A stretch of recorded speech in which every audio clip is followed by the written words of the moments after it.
Bismillahirrahmanirrahim. Assalamu alaikum everyone. I hope you will be fine. Welcome to my YouTube channel Study of English Literature. Please don't forget to like, share and subscribe my channel and press the bell icon. Today we are going to discuss a novel Siddhartha by Hermann Hesse, written and published in 1922 to 1951 in US. ये US में 1960 में बहुत ही ज़्यादा popular हो गया था और ये स्पिरिचुअलिटी से रिलेटेड है और इसकी ओरिजिनल लैंग्वेज जर्मन है। इसमें हेसे ने बहुत ही सिंपल लैंग्वेज यूज़ की है और सबसे पहले ना इसकी जो ओरिजिनल लैंग्वेज ये जर्मन थी और इसके बाद ये इंग्लिश में ट्रांसलेट हो गया था और बहुत ही फेमस हो गया था ये नावल। अब हम हरमन हेसे की बायोग्राफी डिस्कस करेंगे। ये 2 जुलाई 1877 में जर्मन एम्पायर में ये पैदा हुए थे। ये एक जर्मन स्विस पोइट थे, नॉवेलिस्ट थे, शॉर्ट स्टोरी ऑथर थे, एसेस थे और पेंटर भी थे। इनके पास जर्मन की नेशनलिटी थी और इनके फेमस वर्क्स हैं the glass bead game, Siddhartha, Steppenwolf, Narcissus and Goldmund and Demian. इन्होंने बहुत ही ज़्यादा नोबेल प्राइजेस भी लिटरेचर में हासिल किए थे और ये 9 अगस्त 1985 की एज में स्विट्ज़रलैंड में इनकी डेथ हो गई। तो अब हम इसके कैरेक्टर्स डिस्कस करेंगे। सबसे पहले हमारे पास एक मेजर कैरेक्टर है सिद्धार्था का, जो कि प्रोटैगनिस्ट है स्टोरी का। वो इनलाइटमेंट हासिल करना चाहता था। उसने बहुत सी रिलीजियस फ़िलासफ़ीज़ को डिस्कवर किया इनलाइटमेंट के लिए। सेकंड कैरेक्टर है हमारे पास गोविंदा का, जो कि सिद्धार्था का बहुत ही अच्छा बेस्ट फ्रेंड मतलब बचपन का उसका दोस्त था और कभी वो उसका फॉलोअर भी बन जाता था। ये भी सिद्धार्था की तरह इनलाइटमेंट हासिल करना चाहता था। गोविंदा और सिद्धार्था दोनों ने अपना गांव छोड़ दिया था। सबसे पहले ये समानास के ग्रुप इन्होंने ज्वाइन किया कि वहाँ से तालीमात हासिल करते रहे। फिर इन दोनों ने समानास को भी छोड़ दिया। फिर इन्होंने गौतम बुद्ध को मानना शुरू कर दिया। सिद्धार्था को वहाँ से भी इनलाइटमेंट नहीं मिली, लेकिन गोविंदा जो है ना वो गौतम बुद्ध का पैरोकार हो गया और वो वहीं रुक गया। नेक्स्ट कैरेक्टर है हमारे पास कमाला का, जो कि एक कोर्टिज़न थी और सिद्धार्था की लवर भी थी। इसने सिद्धार्था को सिखाया कि किस तरह से किसी से प्यार किया जाता है। इसके बाद हमारे पास वासुदेवा का कैरेक्टर है, जो कि बहुत ही ज़्यादा इम्पोर्टेंट कैरेक्टर है। वासुदेवा एक फेरी मैन थे। उन्होंने सिद्धार्था को सिखाया कि किस तरह से अपने आप से बात की जाती है, अपने आप को जाना जाता है, किस तरह से यूनिवर्स को जाना जाता है। और उन्होंने उसको रिवर से बात करना भी सिखाया कि तुम रिवर को किस तरह से सुन सकते हो, उसके सीक्रेट्स भी बताएं। और जब सिद्धार्था को इनलाइटमेंट हासिल हुई ना, तो इसमें इनका बहुत ही इम्पोर्टेंट रोल था, जिनकी वजह से इनलाइटमेंट हासिल हुई। इसके बाद नेक्स्ट कैरेक्टर है हमारे पास गौतम बुद्धा का, जो कि एक इनलाइटन रिलीजियस लीडर है और इसके बहुत से फॉलोअर्स हैं और इनको बुद्धा भी कहा जाता है। इसके बाद हमारे पास समानास का कैरेक्टर है, जो कि एक ग्रुप है, ट्रैवलिंग ग्रुप है स्केटिक्स का। ये बेसिकली एक कम्युनिटी है जहाँ पे सिखाया जाता है कि how to fast, how to meditate, how to patience and how to service for God and all etcetera. Next character है हमारे पास कामास्वामी का, जो कि बिजनेसमैन है, एक मर्चेंट हैं। वो सिद्धार्था को टीच करते हैं कि किस तरह से बिज़नेस किया जाता है। कमला सिद्धार्था को इनके पास कामास्वामी के पास भेजती है कि उनसे सीखो कि किस तरह से बिज़नेस किया जाता है, एक किस तरह से एक मर्चेंट बना जाता है। तो वो ये सब गाइडेंस कामास्वामी से लेता है। तो अब हम इसकी स्टोरी डिस्कस करेंगे। सिद्धार्था, जो कि ब्राह्मण का बेटा था, अपने माँ बाप के साथ हंसी खुशी रह रहा था। उसके माँ बाप भी चाहते थे कि ये भी हमारी तरह ही बने, लेकिन उसके लिए ये कम था। वो कहता था कि मैं सिर्फ ये सीखने के लिए तो इस दुनिया में नहीं आया, मैं कुछ और भी सीखना चाहता हूँ, मैं इस दुनिया के तमाम इल्म हासिल करना चाहता हूँ।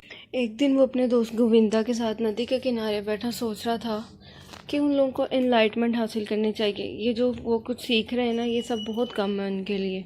फिर वो दोनों अपने माँ बाप से इजाज़त लेते हैं और चले जाते हैं कुछ सीखने के लिए। सिद्धार्था ये जानता भी था कि उसको उसके माँ बाप के घर में बहुत सुकून है, बहुत आसाइशें हैं, अय्याशी की ज़िंदगी गुजारा था, लेकिन फिर भी वो जाना चाहता था क्योंकि उसमें कुछ सीखने की लगन थी, वो कुछ सीखना चाहता था।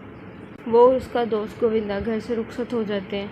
सबसे पहले जाकर वो एक समानास का ग्रुप ज्वाइन करते हैं। वहाँ जाके वो इनलाइटमेंट हासिल करना चाहते हैं। उनकी टीचिंग्स देते हैं कि किस तरह से सब्र करना चाहिए, किस तरह से इंतज़ार करना चाहिए, how to meditate, how to fast, how to wait, how to peace, how to patience, सब सीखना चाहते थे। उनकी टीचिंग्स अच्छी तो जा रही थी, लेकिन एक दिन सिद्धार्था सोचने लगा कि इनमें से जितने भी समानास हैं, इन सबको तो निर्वाणा अटेन नहीं हो सका ना।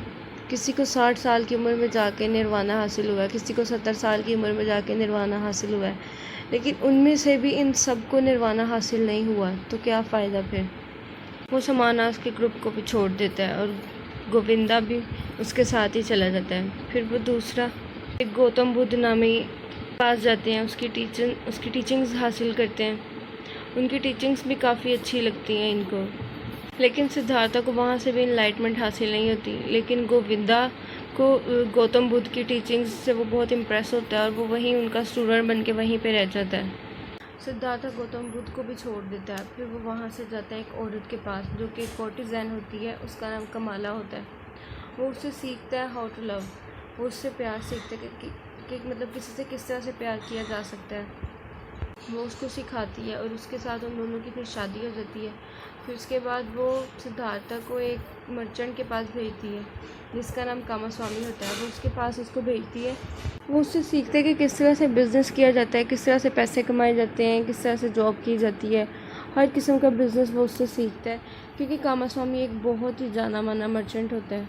उसको सारा कुछ बहुत अच्छी तरह पता होता है और वो सिद्धार्था को सब कुछ सिखा देता है।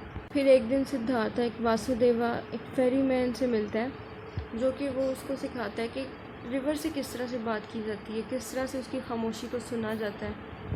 फिर वासुदेवा उसको सिखाता है कि किस तरह से समुद्र से या दरिया से, पानी से किस तरह से बात की जाती है। वो कहते हैं इस दुनिया की सारी चीज़ें ख़त्म होकर पानी में चली जाती हैं और फिर पानी ही हमें इन सब चीज़ों के बारे में बताता है और उसकी खामोशी को किस तरह से सुन सकते हैं। इस तरह सिद्धार्था ने उससे सीखा कि पानी से किस तरह बात की जाती है। एक दिन सिद्धार्था कश्ती चला रहा था और दरिया के किनारे उसका दोस्त गोविंदा मिलता है। वो उससे मिलके बहुत खुश होता है। पहले तो वो उसको पहचानता नहीं, लेकिन क्योंकि काफ़ी देर बाद उसे मिला होता है, लेकिन जब उसे पहचानता है तो वो लोग फिर बहुत बातें करते हैं और बहुत खुश होते हैं एक दूसरे को देख के। फिर सिद्धार्था की मुलाकात कमला से होती है। कमला सिद्धार्था का बेटा लेके आती है, जिसका नाम भी सिद्धार्था ही होता है। सिद्धार्था अपने बेटे को देख के बहुत ही खुश होता है। इतने में कमला की डेथ हो जाती है, क्योंकि उसको एक सांप काट लेता है। वहाँ पे उसकी डेथ हो जाती है। फिर सिद्धार्था को अकेले ही अपने बेटे की परवरिश करना पड़ती है, लेकिन जब उसका बेटा बड़ा हो जाता है तो वो भी उसको छोड़ के चला जाता है। फिर उसको रियलाइज़ होता है कि एक दिन मैं भी अपने माँ बाप को इसी तरह छोड़ के आ गया था। वो बहुत ही अफसरदा होता है। वो उसके पीछे भी जाता है, लेकिन उसका बेटा वापस ही नहीं आना चाहता। फिर वो वासुदेवा के पास ही जाता है और उसके साथ ही अपनी काफ़ी ज़िंदगी का अरसा गुजारता है। फिर वो सब्र करना सीख चुका होता है, वो गुस्सा नहीं करता, वो एक साइलेंट सा इंसान हो जाता है। फिर वासुदेवा को समझ आती है कि इसने निर्वाणा अटेन कर लिया है, इसको एनलाइटमेंट हासिल हो गई है। फिर वासुदेवा उसे बताते हैं कि तुमने निर्वाणा अटेन कर लिया है, तुम्हें एनलाइटमेंट हासिल हो गई है, जिसके लिए तुम अपने घर से निकले थे, तुम्हारी ज़िंदगी का आज मकसद पूरा हो गया। और यहाँ हमारी स्टोरी का होता है दी एंड। अगर आपको ये वीडियो अच्छी लगी है तो प्लीज़ इसको लाइक करें, शेयर करें और सब्सक्राइब करना ना भूलें। Thanks for watching. अल्लाह हाफिज़।